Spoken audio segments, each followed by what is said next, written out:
이 영상은 AI 성우의 음성을 활용하였으며 주요 브리핑 내용을 사전에 요약해 안내드립니다. 대통령 주재 수석 보좌관회의 및 인사청문 보고서 채택에 관련하여 강유정 대통령실 대변인이 브리핑합니다. 강유정 대변인입니다.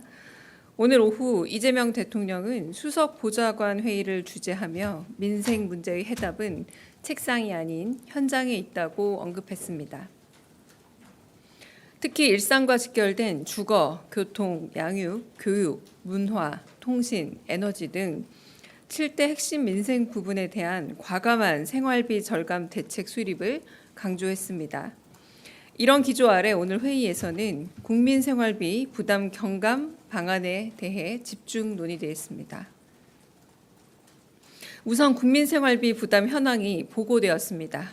주거비, 교통비 경감 방안은 경제성장 수석실이, 양육비, 교육비, 문화비 경감 방안은 사회수석실이, 통신비, 에너지비 경감 방안은 AI 미래기획수석실이 보고했습니다. 이어 세대별 수혜자별 국민 생활비 경감에 필요한 예산 현황을 재정기획보좌관실이 보고하였고 하준경 경제성장수석이 소비자 물가 안정 방안을 보고했습니다.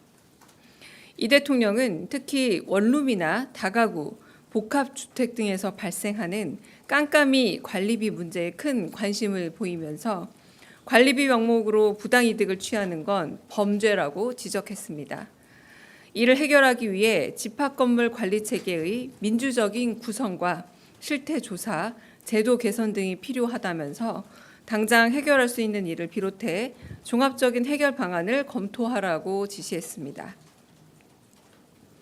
한편 교통비 부담 경감 방안에 대해서는 균형 발전 영향 평가 항목을 모든 정책을 필수 평가 항목으로 도입해 지방에 더 많은 인센티브를 줄 방법을 모색하라고 지시했습니다. 가령 도심 수도권 간의 거리에 비례해서 가격 혜택 등의 수혜를 연구해 보라면서 수요 응답형 교통 확대 방안에 대해서도 좀 더 창의적인 아이디어를 내보자고 했습니다. 더불어 공공배달앱의 경우는 전국 단위 규모의 공공배달앱 통합 등 실효성 있는 방안을 검토해 볼 것을 지시했습니다.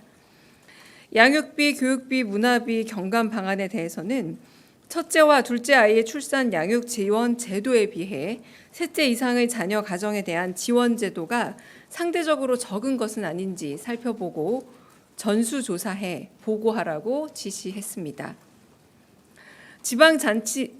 다시 읽겠습니다.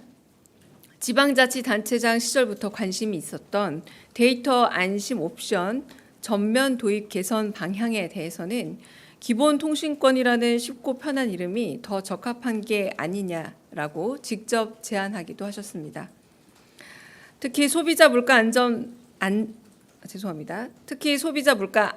방안을 보고받으면서는 비슷한 경제 환경의 다른 나라들에 비해 식료품 가격 변동성과 가격 수준이 높은 이유를 물으면서 근본적인 원인을 파악해 대책을 마련하라고 당부했습니다. 이상입니다. 인사청문 보고서 관련해서 브리핑하겠습니다. 강유정 대변인입니다.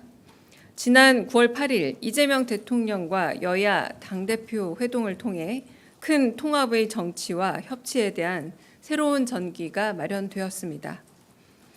그러나 청문 보고서 채택 및 송부 기한이 지나 국정 공백을 우려한 정부가 이억원 금융위원장과 주병기 공정거래위원장 후보자에 대한 채택과 송부를 재차 요청했음에도 불구하고 이를 거부하고 있습니다.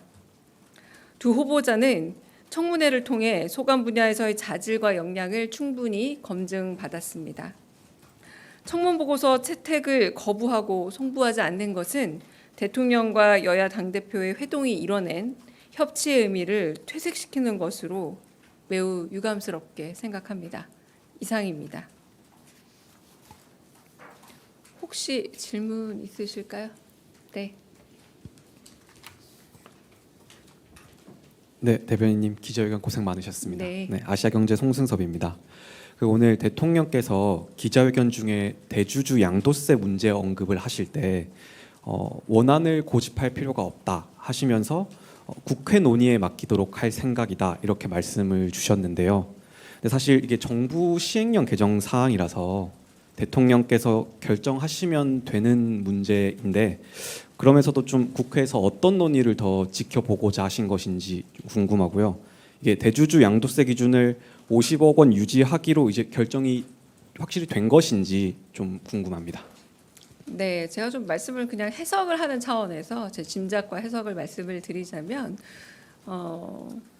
어떤 좋은 제도나 어떤 좋은 세제가 있더라도 여러 부분에 있어서 국민적인 요구와 그리고 받아들일 준비 그리고 오해의 소지가 있다면 굳이 서두르지 않아도 된다라고 생각을 하십니다. 아까 말씀의 맥락을 들어보자면 종목별 50억, 10억 이 기준이라는 거지 총액 기준이 아니다라는 말씀도 하셨잖아요. 그러니까 어떤 한 특별한 종목에 대한 10억 과세를 이야기 원래 했었으나 이 부분에 대해서 국민적인 오해와 저항이 있는 것 같다. 그럼에도 불구하고 국회 논의를 지켜보겠다는 건 다름이 아니라 국회가 이제 민의의 전당이고 많은 분들의 의견이 모이는 곳이니까 국민적 의견을 듣겠다라는 말씀이시고 굳이 그렇게 여전히 좀 오해가 남아 있고 충분히 설명했음에도 불구하고 한 번 더 설명을 하신 거라고 보시면 될 것 같고요. 그럼에도 불구하고 여전히 저항감이 더 크고 불편감이 있다면 굳이 10억을 꼭 고집하실 필요는 없다라는 그렇게 들어보시면 크게 틀리지 않을 듯합니다. 근데 요거는 제 해석의 영역이라고 일단 말씀을 드리겠습니다. 네, 아까 대부분 속보들이 나온 방향들도 그 방향으로 나온 것 같더라고요. 네. 네.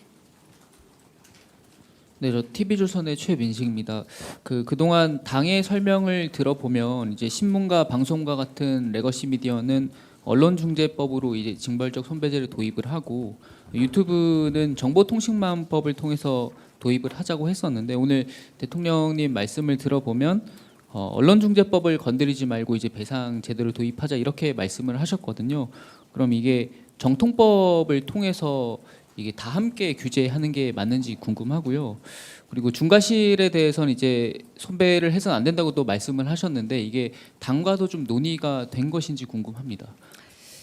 일단은 지금 말씀하신 법안들은 전부 다 국회 입법 사안들인 것 같습니다. 그러므로 정부 입법 사안은 아니기 때문에 이 부분에 대해서 굳이 대통령께서 시시콜콜하게 말씀을 하는 거는 아마 그 대통령이 말씀하신 바도 아니었을 거라고 생각은 들고요.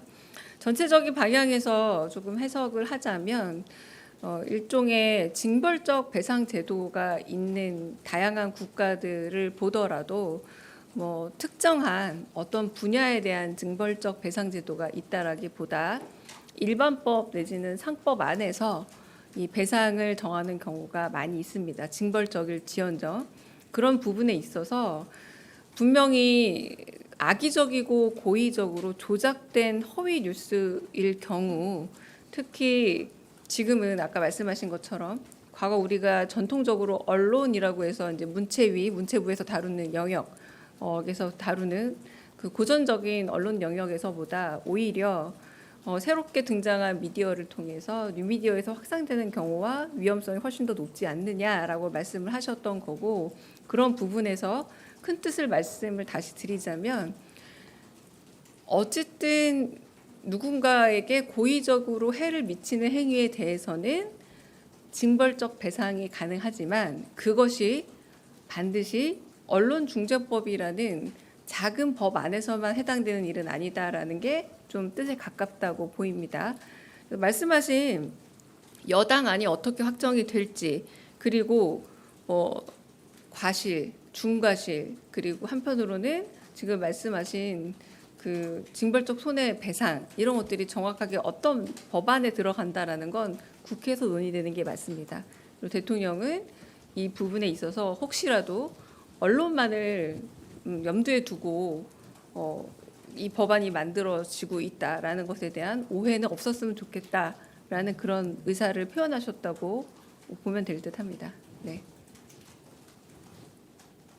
다른 질문 있으실까요? 네, 다른 질문 없으시면 여기 마치고요. 그리고 지금 그냥 비보도 전제로 조금 말씀드릴 게 있는데, 네, 카메라 끄고